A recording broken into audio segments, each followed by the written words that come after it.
Okay, so our next speaker for this panel is Kirsty Pattison. Kirsty is a current PhD candidate in theology and religious studies at the University of Glasgow. Her thesis examines esoteric trends in late medieval and early modern Scotland. The title of her talk is Angelic Libertines, the Curious Case of Christian Cabala and John Calvin. Welcome, Kirsty, and yeah, the floor is yours. Hi there, can you see me? Yes. Been having some technical videos issues today. Cool. So first of all, I'd just like to say thank you for having me, and big thank you to Faith and Misha for organising this event. So this research forms part of a larger piece of work that I'm undertaking with the hopes to publish as an article. What I'm going to present just now is one very, very, very small part of a very complex puzzle. So my own interest in esoteric trends began in the mid-90s before I attended university in 2013 to attain my undergraduate degree in theology. And I often wondered how esoteric ideas were engaged with by theologians across history. Joseph L. Blau argues that interest in Christian Cabala was marginal and a minor deviation from humanist thought. Francois Secret countered this theory in several of his works, arguing Cabala was, in fact, at the center of Renaissance thought. With Secret's understanding in mind and my own interests in the Reformation era, if Christian Cabala was indeed at the center of Renaissance thought, I held that engagement with Cabalist ideas should be found in the works of reformers and counter-reformers. So this in turn led me to the works of John Calvin, in particular his Treatise against the Libertines and the 1559 edition of the Institutes on the Christian Religion. The issue of exactly who the Libertines were is complex, and as it is held, there are multiple sects that may come under the name of the Libertines in this period. So for the purpose of this paper, I argue that what George Hunston Williams refers to in his important work, The Radical Reformation, as the spiritual libertines may in fact be thinkers engaging in Cabbalist discussions. For the purpose of this paper, I will therefore concentrate on evidence regarding the transformative experience to become angel-like discussed in Pico's Oration on the Dignity of Man, although it should be noticed that these ideas of this transformative experience are found in other Cabalists, such as Johannes Reuchlin, Jean Thenaud, and Francesco Zorzi. So Pico wrote in the Oration that, quote, if man goes beyond even the perfect form of human love, rising from one perfection to another, he will arrive at a level where he unites with his soul entirely and its intellect and become an angel instead of man. These ideas are not new to Christian discussions. The Renaissance humanist project not only brought attention to Platonic, Neoplatonic, and Hermetic writings, but also revived a passion for the patristic fathers. Clement of Alexandria develops his discussion of deification in the Stromata. Discussing Psalm 82, verse 6, Clement suggests that any man can be called a god who has transcended the corporeal state and becomes like an angel. More importantly for this discussion are the works of Origen. It has been noted by Pasquale Teresiano that Pico was a scholar of Origen, having read on First Principles and against Celsius in Florence before writing his conclusions. According to Origen, in On First Principles, our natures are made holy through the reception or inspiration of the Holy Spirit, which is described by Origen as an accidental addition to our given nature by God. According to Origen, there are those who are judged by God to replenish the human race, and there are, I quote, the souls of men, some of whom, in consequence of their progress, we see taken up into the order of the angels, end quote. Those who have reached this status are called by Origen sons of God, sons of resurrection, or sons of light. These are just a couple of examples that show these ideas of becoming angel-like can be traced back to the earliest of Christian writers, and that they were being engaged with, particularly Pico in the Renaissance. I'll now turn to Calvin. It is well known that Calvin received a humanist education in France. He was in touch with many of Europe's leading humanist scholars in his youth. However, it's Calvin's interactions with the French Cabalist Guillaume Postel, I suggest, provides part of the evidence that Calvin was aware of Cabalist ideas. Although it is unclear that Calvin and Postel ever met in person, we know they shared acquaintances in Margaret of Navarre and Guillaume Boutte. Historian Lucien Febvre notes that both Calvin and Martin Luther were quite familiar with Postel's work. Calvin and Postel clashed on two known occasions. The first was in 1543, when Calvin objected to Postel's work titled The Book of Concord Between the Quran and the Evangelicals, which was Postel's criticism of the Protestant movement. They clashed again in 1553 when Postel wrote a defense of Michael Servetus, in which Calvin responded by accusing Postel of the same heresies as Servetus, citing Postel's work entitled Concerning the Harmony of Earth, which advocated for a universalist world religion with Christianity and its foundation. While I understand I've not linked Postel's work to the discussion on angels, given Postel's prominent position in France as a Cabalist, I believe this is to be strong evidence that Calvin was exposed in some way to Cabalist ideas. In 1545, Calvin published his first polemic against a sect called the Libertines. In 1547, he published a second, more extensive treatise against the Libertines, which I will be using for this discussion. Lack of any real information regarding who these Libertines are has left plenty of room for speculation as to their identity and ideas. Scholars such as Verhey labelled the Libertines as speculative spiritualists. Buisson argued they may have been the forerunners of unbelief and atheism.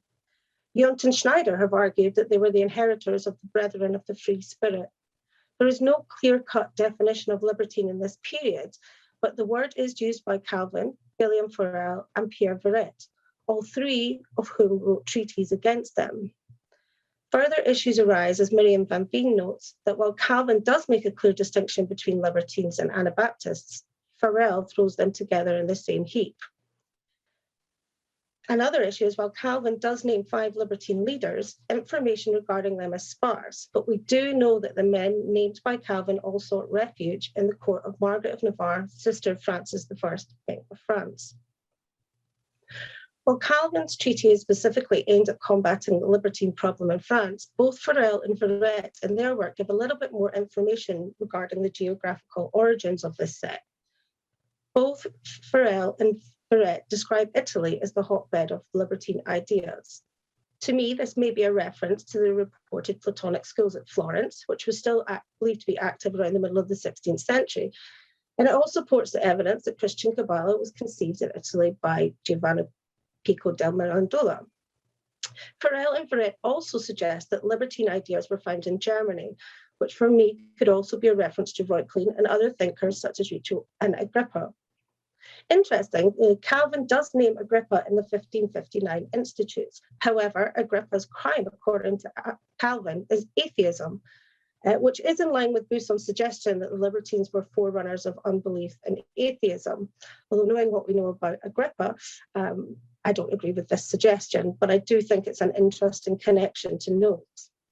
So therefore, I will now focus on the discussion of Calvin and his treatise against the libertines and the sections which I believe may allude to a small part of this puzzle and the connection to Christian Cabala.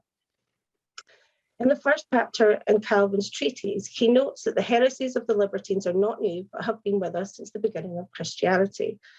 Calvin argues that the libertines are similar to 3 sects and names them as the Valentinians, a 2nd century Christian era Gnostic sect, the Sardonites, who are presumed to be a precursor to the heresy of Marcionism, and the 3rd sect being given as Manichaeism. Calvin argues in chapter 2 of the treatise that if you belong to the sect of the libertines, quote, they make him God, saying his spirit is God, end quote. In the same chapter, Calvin states the libertines have discovered an easier means for making themselves gods than the Manichaees had. Following on from Calvin's alignment with these heresies, chapter 3 claims that the libertines' ideas surrounding purification amount to, quote, wicked sorceries and damnable acts. And at the end of these purifications, Calvin pokes fun, noting, and I quote, lo, they now are purer than angels. This suggests to me that there is some sort of link between the transformative ideas found in Christian Cabalist discourses. There are other clues scattered throughout the text, though I contend that a passage in chapter 10 lends more to my argument.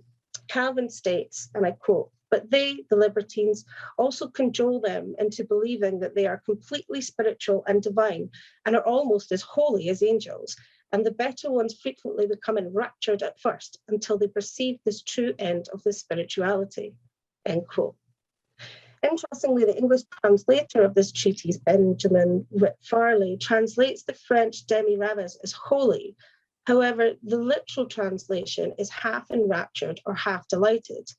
If we adhere to the literal translation of demi-ravis, this could correlate to the discussion of Cabalists such as Pico, that while trapped in our earthly body, being angelic or angel-like is humanity's goal, since the full ascent to divinity only occurs in death. While these are just a few examples from Calvin's treatise, I do find the connections compelling. Reading Calvin's treatise against the Libertines alongside the addition of chapters regarding angels to the 1559 edition of the Institutes, I suggest that there's another clue to the people in which Calvin was addressing. Calvin includes discussions surrounding the nature of angels, their role as guardians, and their actuality, basing everything in scripture. This section, along with others, is found only in the 1559 edition. A short passage at the end of the section on angels, I believe, provides another clue. Calvin writes, quote, "Farewell then to that Platonic philosophy of seeking access to God through angels and of worshipping them with intent to render God more approachable to us. This is what superstitious and curious men have tried to drag into our religion from the beginning and persevere in trying even to this day." End quote. To me, the inclusion of an entire section on angels and their functions is important to Calvin, perhaps in response to the various angelologies found across the works of various Cabalists. In conversations I've had at theological conferences discussing these issues with prominent scholars of Calvin, the connections between the works of Calvin, Christian Cabala, and various other Esoteric trends have proved an interesting topic of discussion.